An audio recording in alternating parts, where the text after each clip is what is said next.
time.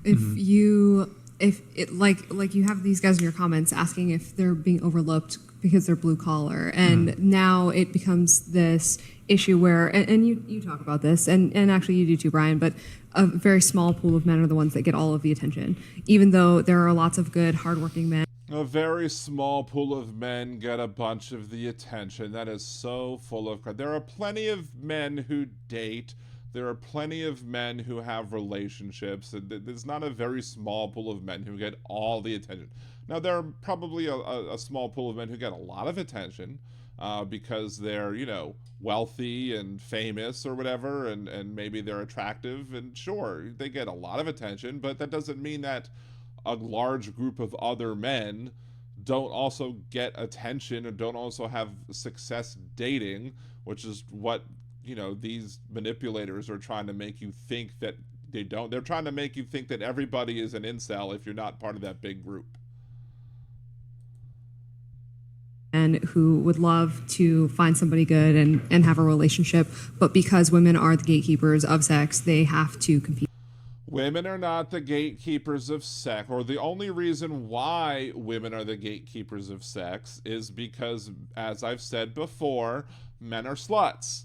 It's because men are constantly throwing themselves at women, trying to looking at the Tinder thing, just swiping on many profiles. If you constantly are the one supplying the sex, like, I want to have sex, I want to have sex, I want to have sex, over and over and over and over and over again, then the women are going to be the ones, if you're considering it just a simple heteronormative, cis-normative situation, which they're going to be the ones looking at a heteronormative, cis-normative situation, so we're going to use the language that they're using. If the men are going to be the ones that are constantly throwing themselves at the women and constantly chasing the women over and over and over again, then yes, the women are going to be the ones saying yes or no, because the men are constantly chasing and or harassing and or whatever the women. So they're forcing them into that role of being the, quote, gatekeepers of sex. If the men would stop being such sluts and would instead not consistently try and throw themselves at all of these other people, then maybe the situation would be much different. But because it's not, that's the way the situation is. Men created the situation that they're complaining about. And it's difficult, and it can be really discouraging and extremely lonely. And that's why, after... Maybe it's discouraging and extremely lonely because you're not approaching people in the right way. Maybe it's discouraging and extremely lonely because you're considering women as only vessels for your sexual pleasure and release, and not considering women as people who you can have conversations and friendships with above and beyond, people who might spread their legs for you. It took me about a week to make a response video to all the girlies in my comments being like, pick me. Because I had to sit down with a few of my girlfriends just to make sure that maybe my comment was a little maybe I should do some self-introspection, which is everything that I preach. And then I came down to it as I do feel like in society, especially when it comes to dating, we hold the power. We hold the yes or the no's, right? They don't really have much say anymore.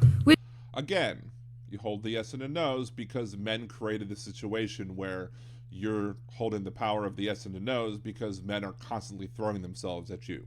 There are situations where if a guy acts aloof and nonchalant and doesn't act like they're interested, then women go after them, and then men are the ones that say yes or no, because they're the ones because they act like, well, I don't need it. And then if when they act like that, then the women go after them, and then the men become the people who say yes or no. Because that's how it works. If you're somebody who's constantly throwing themselves at somebody, then yeah, you're not giving the other people the opportunity to ask you for it if you're always the one asking them. You're creating the situation that you're complaining about. Which, that's just the way the world works around it right now, but I don't feel like we give men enough compassion for the hardships that they face. Oh, boo-hoo, the poor men who harass women all the time and then complain because they're alone, because they don't take the time to treat women like they're, you know, they're equals and that, you know, they're worthy of things other than, you know, their boners. We love men conditionally. I mean, in my relationship now, it's the first relationship I've actually practiced loving somebody unconditionally. So, like, when it comes to, like, money and when it comes to, like, dick size, all this kind of shit that we're so, like, I don't love you unless you have this. Yeah. Yep. What about us? And I feel like a lot of women take this and they're like, okay, cool, you want this out of a man.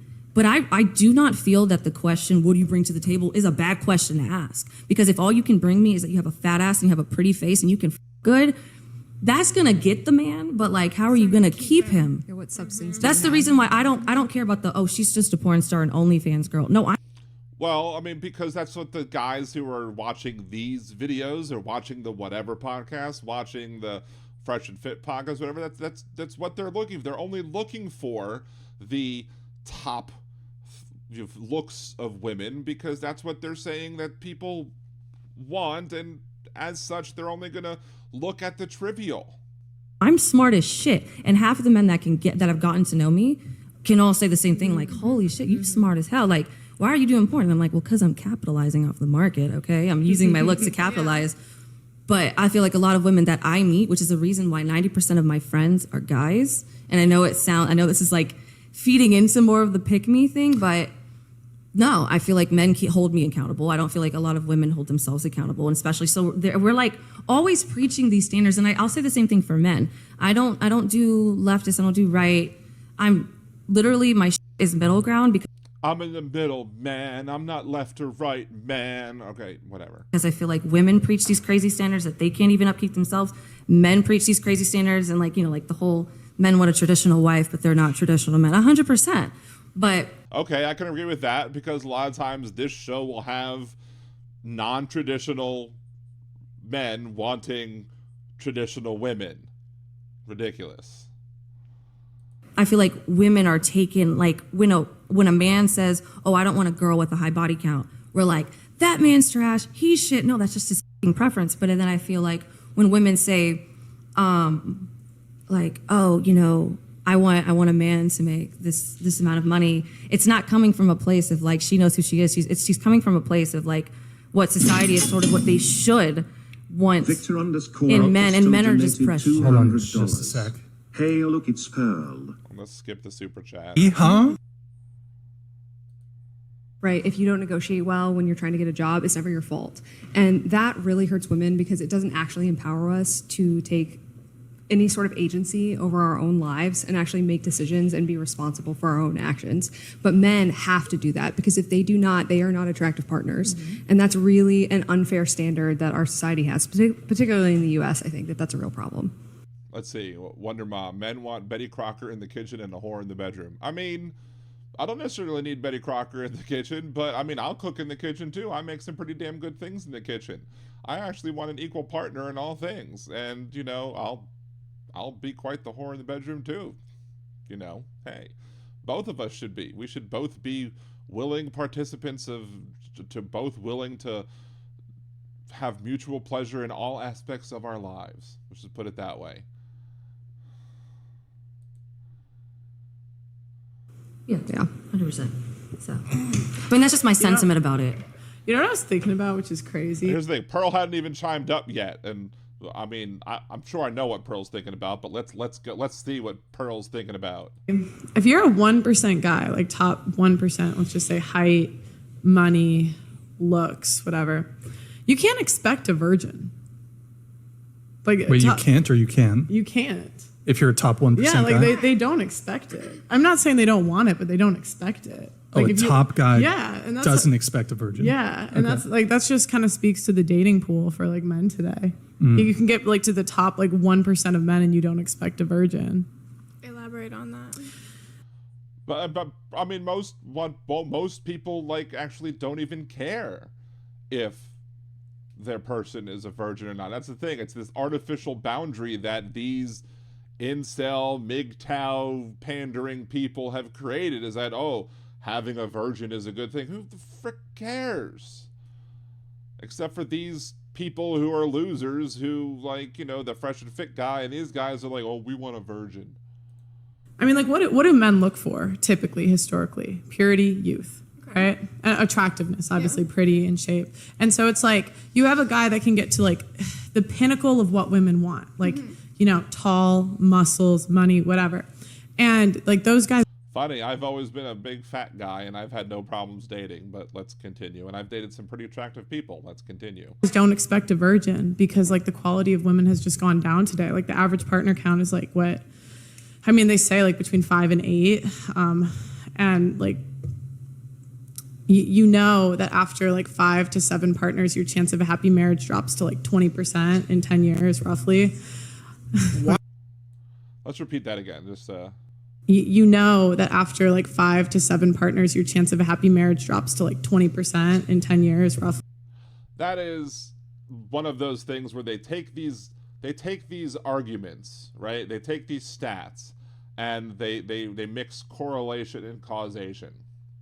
So somebody who has more sexual partners and they say that those people are also less likely to be married longer. Well, maybe it's not that they're less likely to be married longer because they have more sexual partners. Maybe it's the fact that their open-mindedness that allows them to have more sexual partners also allows them to reject certain other societal norms, like, you know, these purity culture BS stuff that allows them to reject things like, oh, you should also stay in a marriage that's toxic.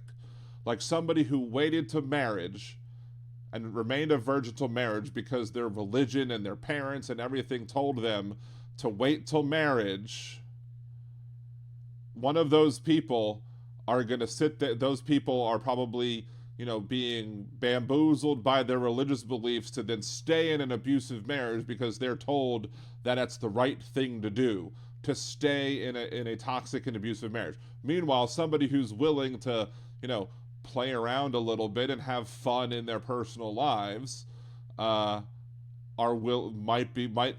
reject the idea that one should stay in an abusive marriage, and as such would be more likely to leave.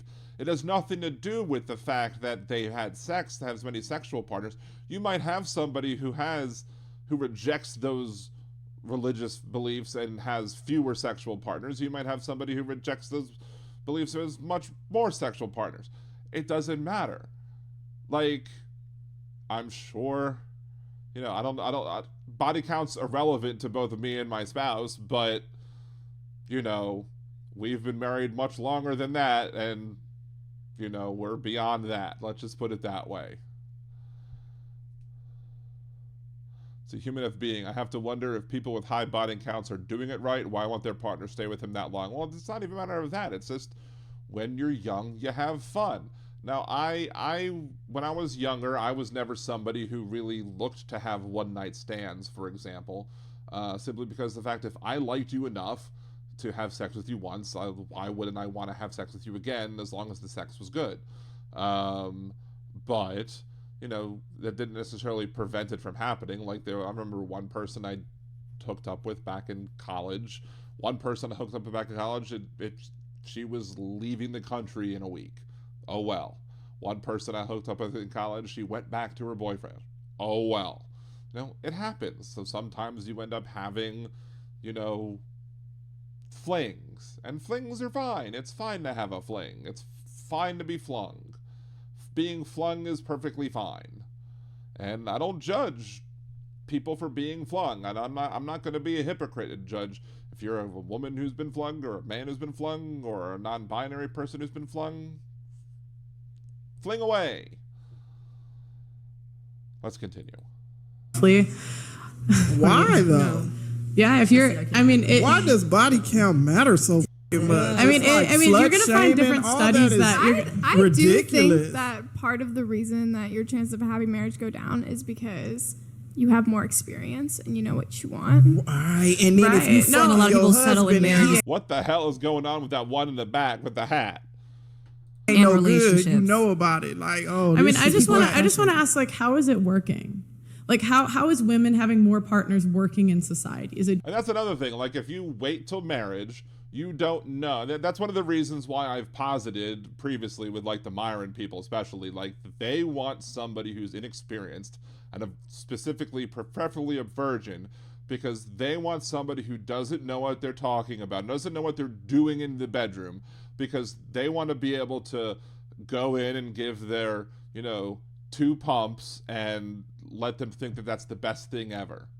Because if they hook up with somebody, if they marry somebody who has had 4, 5, 6, 7 partners, that individual might know that what they're bringing in the bedroom isn't any good and might not stay.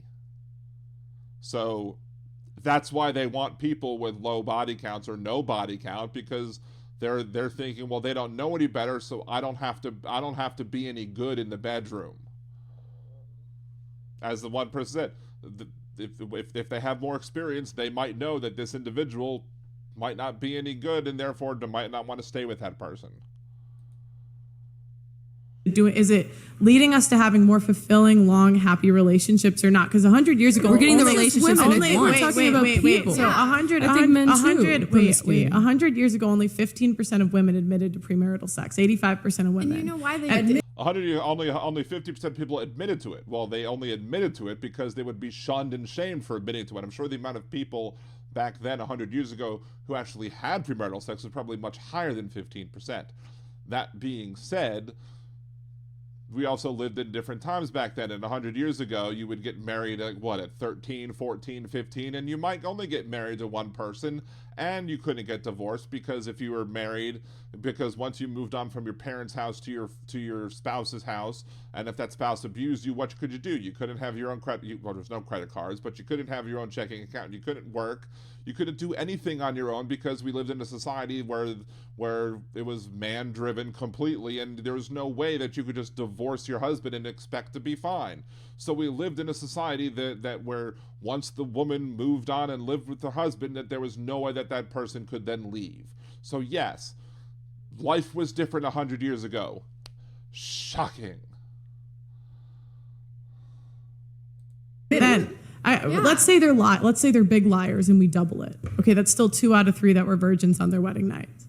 And so, my question is, are relationships in a better place today than they were 100 years ago? Because say what you want about relationships 100 years ago, you cannot tell me that the way relationships are today are working. Like, half of our generation is there are plenty of relationships today that are working. I'll look at mine. I know anecdotal evidence isn't proof, but my relationship's wonderful. Neither of us were virgins on our wedding night. Had nothing to do with anything. It's irrelevant to the conversation.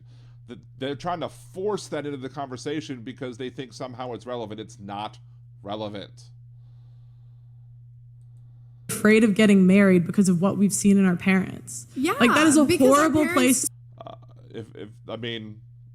I wasn't afraid of getting married. I looked at what my parents did and said, okay, that's what not to do. You learn a lesson. I learned a lesson of what not to do. Stayed together because they felt like they No, had to. they not didn't. because Our they parents. wanted That's to. not true. I mean, Our parents are the I most. can't speak for your our parents or my no, parents. No, I'm talking about but the I'm talking numbers. about like generationally. No, for so long, 90 women seconds. didn't have the autonomy to say no and to ask for So what they I'm- want. Thank you, a smart person on the panel. There you go, smart person. Agreeing with me, making you a smart person.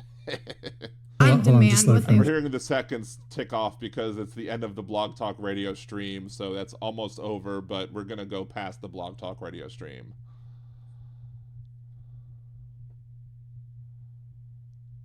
Wait, who said... 60 Did somebody say seconds. someone with... a guy with a high body count is counted as high risk of steroids? That is symptoms with their relationship? Like, what? I don't understand that point. And now women do. They can say no.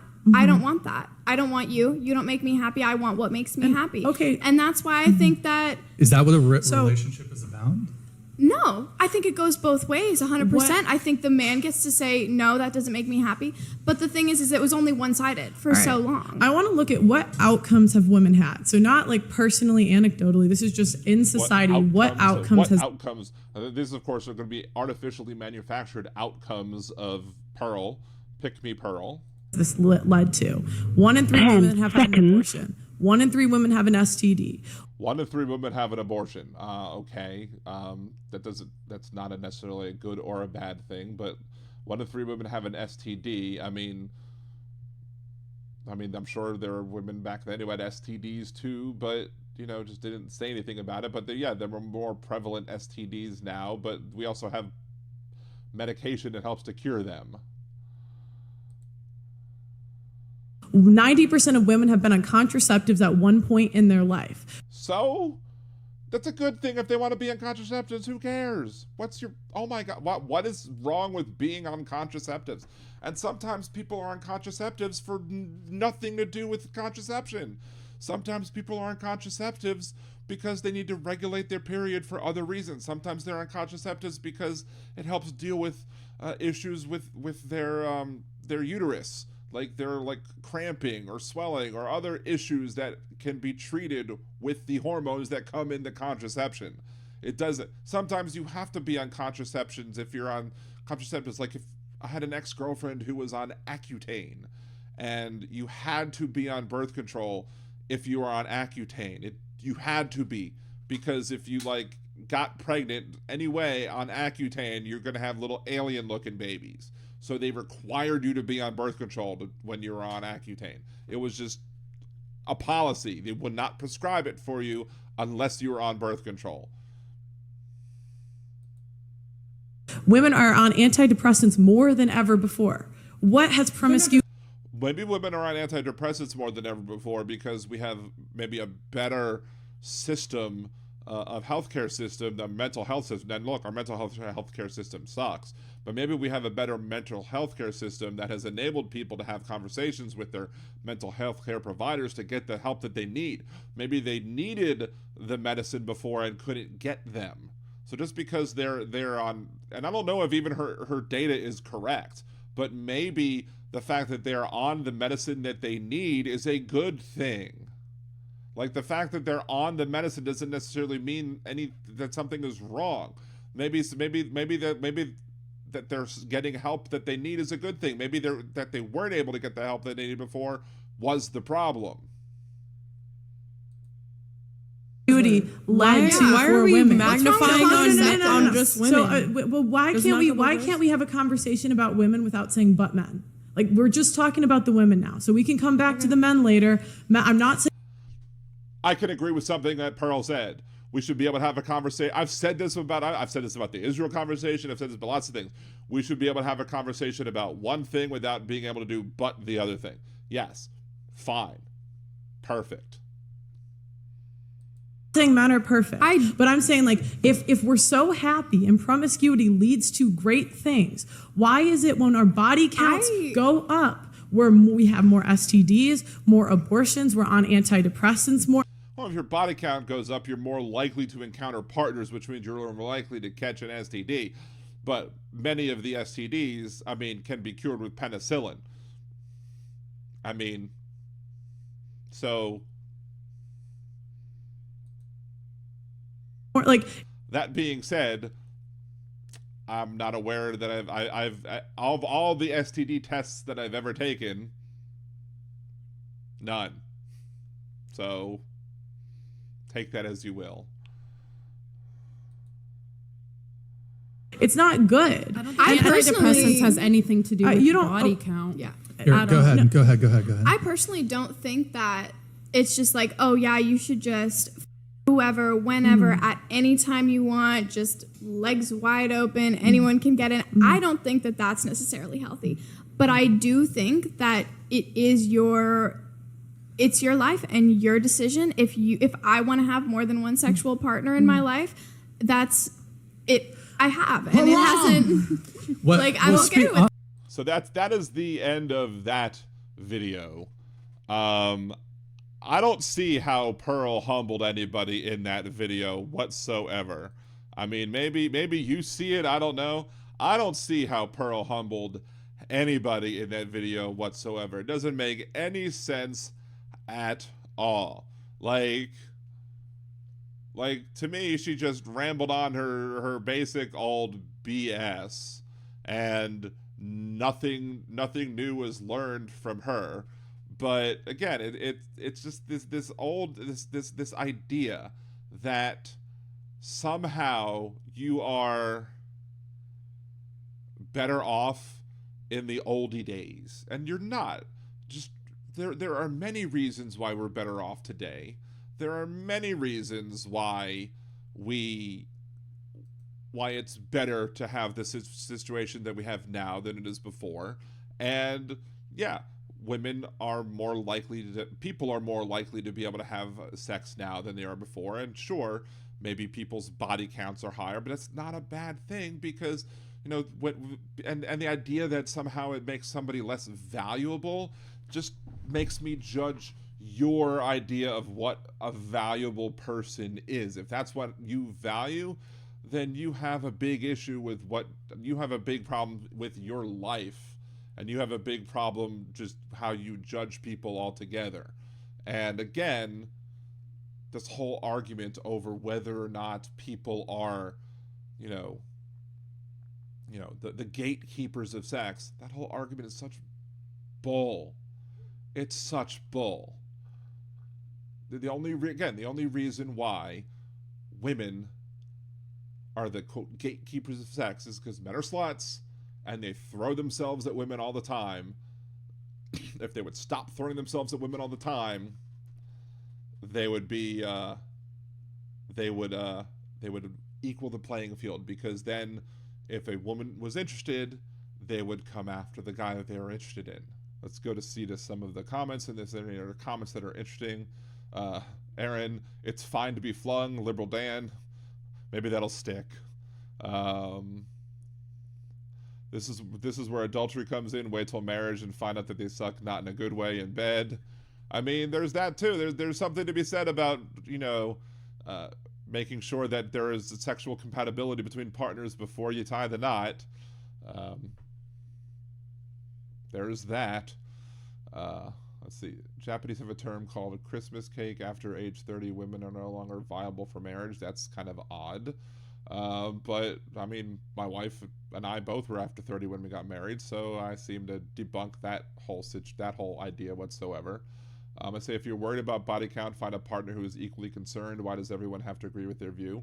That's also true. Like, it's whole thing about, the people who are concerned about whether or not their sexual partner is going to have an abortion with a kid created from the act of sex that they have. If you're that concerned about whether or not your partner is going to have an abortion, make sure before you have sex that your partner is pro-life, and then with the understanding that your partner can always change their mind.